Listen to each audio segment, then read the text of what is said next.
about the police. Yes, sir. Okay, right here. So what happened to your face? I got jumped over at 7-Eleven, Figueroa and what's the street called?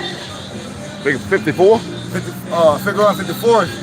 And I was with the handcuffs or the police, and they let the other two that jumped me. They gave me this. Yeah. They let them go first, and Let's see that face again. Okay, I got you right there. They got this. They gave me this. They let them go first, and they waited like 15 minutes to let me go so I could go. Now, what I noticed, because now, ladies and gentlemen, if you saw a video I posted a minute ago of the police car pulling away, as I pulled up, they let him go. But they had this young man in handcuffs, like he did something wrong, and you were the victim, right? Yes, sir. I was panhandling at 7-Eleven and Figueroa and 54th, and they came at me on some weird stuff. Like they said, "Where you from?" I don't bang at all. Right. I'm free. Right. And then I was panhandling. I got $1. They hit me, and they started getting after me after that. One person had my arm over the rail. Right. And then the other person had my other arm, and it was hitting me both sides like that. And I noticed that the police had you in handcuffs. Now, how long were you standing there in handcuffs? For like 30 minutes. Is it pretty embarrassing to be standing in handcuffs Yes, like you're a criminal? I had a family come out outside of the house over there, and they're looking right at me, thinking I was the victim, but the other two was over there. They were not bleeding at all. I'm the only one that has a cut in this and all that. I'm bleeding, like blood on my face and all that, but they think I'm the victim. And so now they think you're the suspect. Yes, sir. You are the victim. Yes, so sir. how do you feel when you're standing on the middle of the street in handcuffs and the whole world can ride by and see anybody? How does that make you feel? Is that pretty humiliating? I feel like my rights was like taken away from me because they didn't believe what I said, and there was another cop car that came over at 7-Eleven. They seen the whole video. Right. And you're the only one bleeding. Not that they didn't let me go first, but if the other two go first, I did the whole thing to me.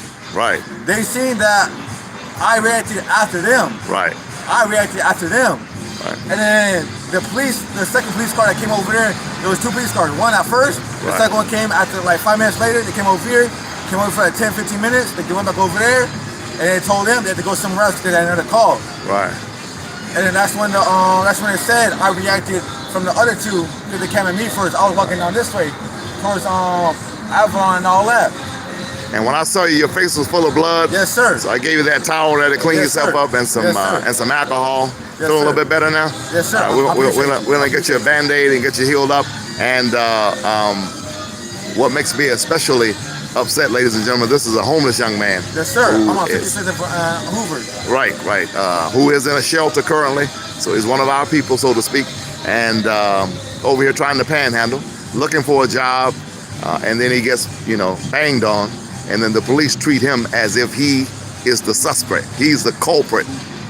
Standing in handcuffs, I keep telling you all, it is embarrassing and humiliating, and they do this in the hood all the time. Every time I turn around, they got young black men, young Hispanic men, and poor white people in handcuffs because their first reaction to a bleeding man. Now, did they offer to call you an ambulance? No. Your face was full of blood a minute ago. They didn't even help me. They had no gloves or nothing. I asked them, "Can you wipe my face for me, please?" Because I know it's bleeding. And they didn't. They did not. And I noticed neither one of them had masks on either. No, they're not, sir. No, they're not. None of them. In the midst of a pandemic. Wow. No, Yes, so your face was full of blood. You mean those two police officers didn't offer you a rag, a Band-Aid, alcohol, nothing? No, sir. They even asked to clean my face, how me clean my face and all that. I asked them if I could clean my face. They said no, because they're going to take it as a threat. I'm like, I'm just trying to clean my face. And get a good look at his face, ladies and gentlemen. That's all blood. He was able to get a lot of it off with that towel I gave him and the sanitizer. I'm going to give him some more. I'm going to get him a Band-Aid.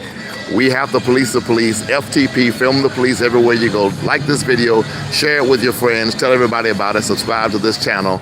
This is police misconduct again at its best. I witnessed them having him in handcuffs. By the time I was able to park the car, the cops saw me coming, and they let him go and took off. And if you look at the video I posted earlier, it's like a 30-second video, you'll see the cops with a smirk on their face leaving, and they leave the young victim here. How old are you?